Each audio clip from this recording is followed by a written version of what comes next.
Hello, this is a video of a Bosendorfer 130cm tall upright piano, 1993, currently in stock. The piano's in practically perfect condition with really only very slight surface scratches. The piano's had hardly any use at all, as you can see by the hammers here. You can just about see the marks of the strings as it's just been played in, and there's three string marks on the hammers, but the piano's not really been used at all, just played in.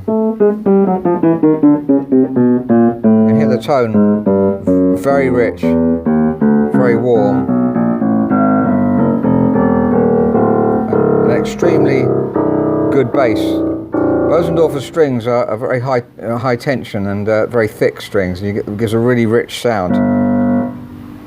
The string length of these bass strings, on an upright, the string length is often greater than a small grand. In fact, the string length on the Bosendorfer is about 125 centimeters long on the longest bass string, and this is a Model M Steinway, and we can see it's almost exactly 125 centimeters too, so exactly the same length as a 5'7" Steinway grand. The bass strings on this Steinway aren't so thick either, so the bass is not quite as rich as the Bosendorfer. Very nice piano.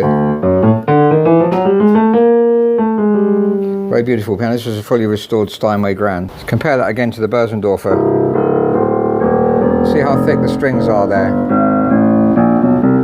In fact, they're so high tensile that you have to be very careful when you tune these Bosendorfers. You can get string breakage if you're not used to them. That's just about the best upright you can get. Having said that, the grand is still better in some respects, because the touch, for instance, as I play that, it comes back. See, it's regulated really well, but the hammer pulls back, and if you want to repeat, it's got a distance to repeat. If you compare that to a grand, for instance, on this 4/8 grand here, you see we hit the string, and then as you release the back check, the hammer pops up to right next to the string because it's got a lever holding it there. You'll see another video about differences between grand and upright actions that we've got, but that shows you that the grand action is always going to have more control, and the keys are longer, so you get better leverage too. Another difference on a grand, this is an upright, this is the Bosendorfer with 3 pedals, as you can see. Now, grand also has 3 pedals. This is a quaity, but the left hand pedal, which is mostly the soft pedal, is a half blow pedal here on an upright, so it just pushes the hammers further forward, and it slightly enables you to control the soft playing a bit better, but basically stopping you from playing so loud. On the grand, this is on a quarter pedal, which literally means 1 string. In the olden days, pianos just had 2 strings, so the hammer would move over like that and hit 1 string out of the 2. And now it should be adjusted so that a different part of the hammer hits the string. So I don't know if you can see the string marks on the hammers there, but the idea is to get the hammer so that when it hits the string, it's not the part that normally hits, and then that can be softened, that can be toned and softened, so it's a different part, gives a different tone.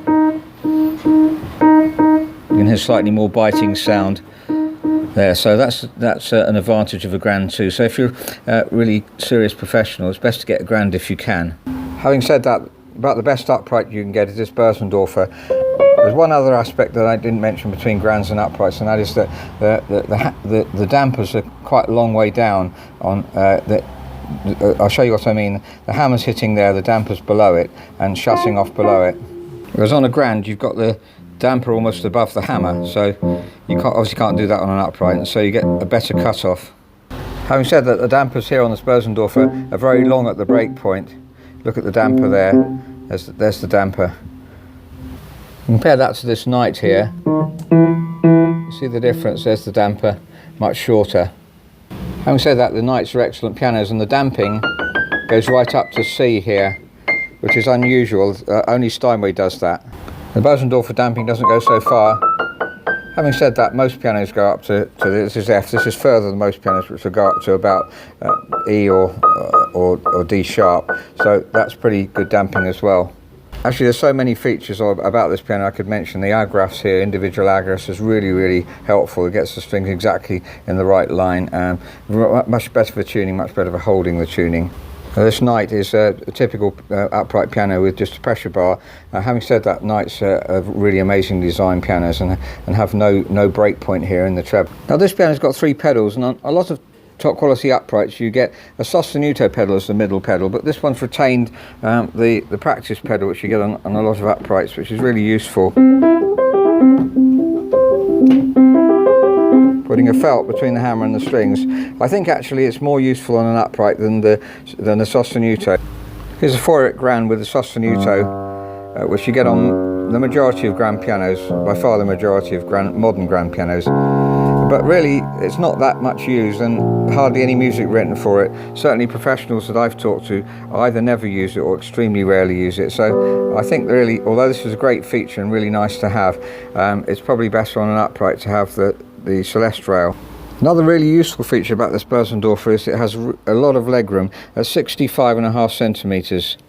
The Shigeru Kawai here has 62 centimetres. These are grand pianos and they're very standard. This is 62.5. This is a 4-hit grand piano. Its night upright has just under 61. Surprisingly, this modern Kawai K200 has 65.5 as well.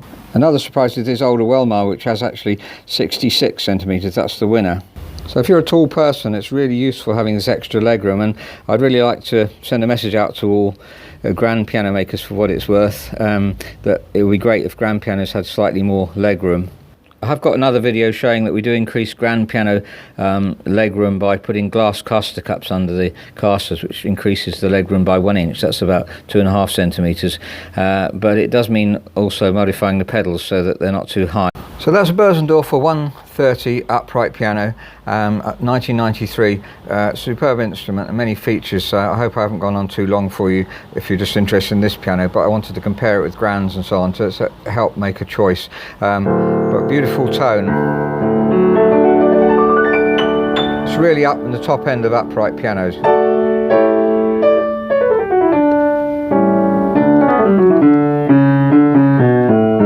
Rich tenor area, an excellent rich bass sound.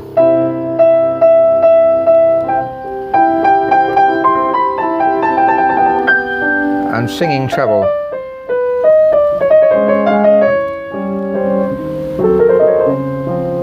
Really, you couldn't want much better for an upright piano. The touch also feels as close to a grand as you can get. So thank you very much for listening.